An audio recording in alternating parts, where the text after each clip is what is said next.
Welcome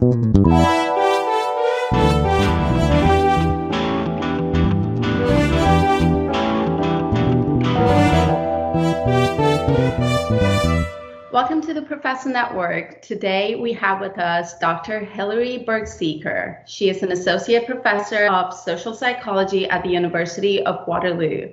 I'm so delighted to have the opportunity to speak with you, so thank you so much for doing this. You're very welcome. I appreciate the invitation. First. Now, from what I know of you, you run the Diversity and Intergroup Relations Lab at the University of Waterloo. Could you tell me a little bit more about it and tell me a little bit more about the ongoing projects at the lab? Sure, I'd be delighted to. So our lab looks at how to reduce bias and promote more harmonious and interdependent working relationships between people of different backgrounds. And we think about diversity very broadly. So we have projects that started with a focus on racial or ethnic stereotypes, biases, different forms of distrust that may keep people of different backgrounds from working and living and existing together as well as they can. We've looked at several practical interventions in our lab that can help improve relationships between people from different ethnic and racial backgrounds. We also, though, have a broad array of projects looking at different dimensions of diversity. So we have a number that are aimed at combating gender bias and gender stereotypes. We also have projects that range from looking at Islamophobia to homophobia, religious biases of different sorts, looking at disability-based prejudice. So we're very interested just writ large in how to make a more equitable and inclusive society and doing a really cutting-edge, rigorous research that can help inform policymakers and other leaders toward that goal, looking at really practical as well as sort of important theoretical considerations that help people from different backgrounds get along better and build trust. That's incredible. And in a time when the way we socially connect is rapidly changing, but it's more important than ever, possibly ever in the past, to be united despite our differences, I can't think of more pertinent research. What sparked your interest in this? For me, it was actually grappling, even as a child, with some of the injustice in the world. So learning about the Holocaust, learning about slavery, learning about other major human calamities where one group of people oppressed or even killed another group of people. It just gave me a lifelong passion for wanting to provide insight into how we can avoid those types of tragedies and we can really bring out our better selves and build a cohesive, diverse society where people's differences are respected. So really starting when I was in grade 5, I read everything I could that I could get my hands on these topics and worked with a wonderful series of mentors, people from all different backgrounds, lots of excellent scholars of color and just individuals who had a lot to teach me about how to understand the defining problems that lead to these injustices. And then also I had the opportunity to, work with fabulous, and I still have the opportunity to work with fantastic students here at Waterloo to try to make our own unique contribution to these kinds of societal challenges. And we definitely see this work as is more essential than ever in the current environment that tensions between people are still running high, and all too many things have become rancorous and divisive that don't need to be. So finding ways to reestablish trust we see as a high priority, not just in our lab, but in the world.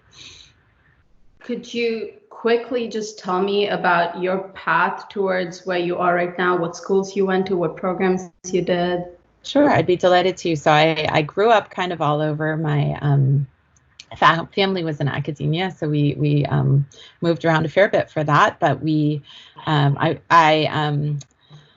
I grew up mostly in California and got to attend Stanford for undergraduate. So I did a double major in psychology and German studies there.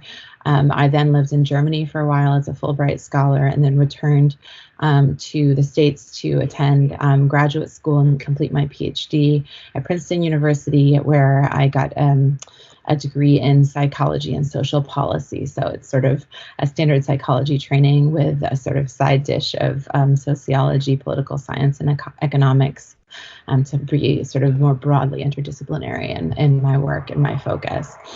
And then straight out of Princeton, I came to Waterloo, and my family and I could not be happier to be here. It's been a fantastic environment, both for research and just personally. So that's sort of my educational biography in terms of how I came here. That's so good to hear. Now, recently, along with your grad student, Emily Sear, and Dr. Kim Jones and McMaster, you won a research grant for a proposal that seeks to broaden our understanding of how to pursue remote learning and work without perpetuating inequities. Now, as we prepare to walk into a semester where most, if not all, of our classes and interactions will be completely online, what do you suggest we could take as steps to be as welcoming and as inclusive an online environment as possible at Waterloo? I think that is a fantastic question. And I hope that in a couple months, or at least, within the next year, I might have an answer for you. Right now, the honest answer is we don't know yet. We're just at the start of collecting data. And again, for us in the sciences, we try to stick within our data where we can, or not step too far beyond it in terms of speculating.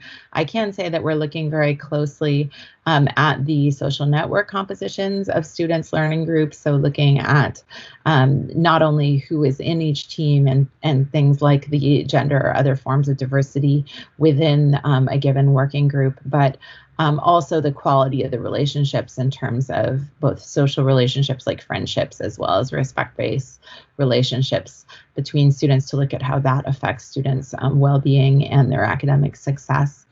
This extends work that we've been doing, in fact, in 6 different years of samples at Guelph and at the University of British Columbia in recent years.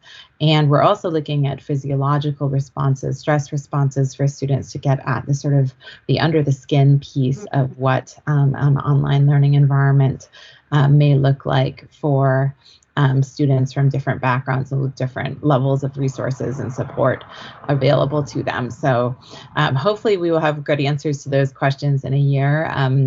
In the meantime, we are just really excited to have the opportunity to collect this data and these data, and we are also excited to see this as sort of yet another fruit of our larger Engendering Success in STEM Research Consortium, which is a longer running project that brought us together with Dr. Jones from McMaster, as well as some other faculty on the project from U of T and elsewhere, who are all teaming up to look at these equity issues in remote learning. Wow, that is some incredible information. I know we're all going to be looking forward to see what answers you can give to that question in the future. And thank you so much for doing this. We were so grateful to have you. Well, thank you for the opportunity. I miss getting to go to the Meet the Professor events and connect with undergraduates in person. And so if this is a little chance to say hello and welcome and invite people to consider being a part of our lab community, I am more than happy to be able to do that. So thank you. And I hope to be able to share some of these research findings back to our undergraduate community before all too long. Well, that's so good to hear. I know the undergrads are going to be delighted to know that you're still looking for people to participate in your lab, despite the fact that we're not going to be there in person. So that is really exciting to hear. And thank you so much. You're very welcome.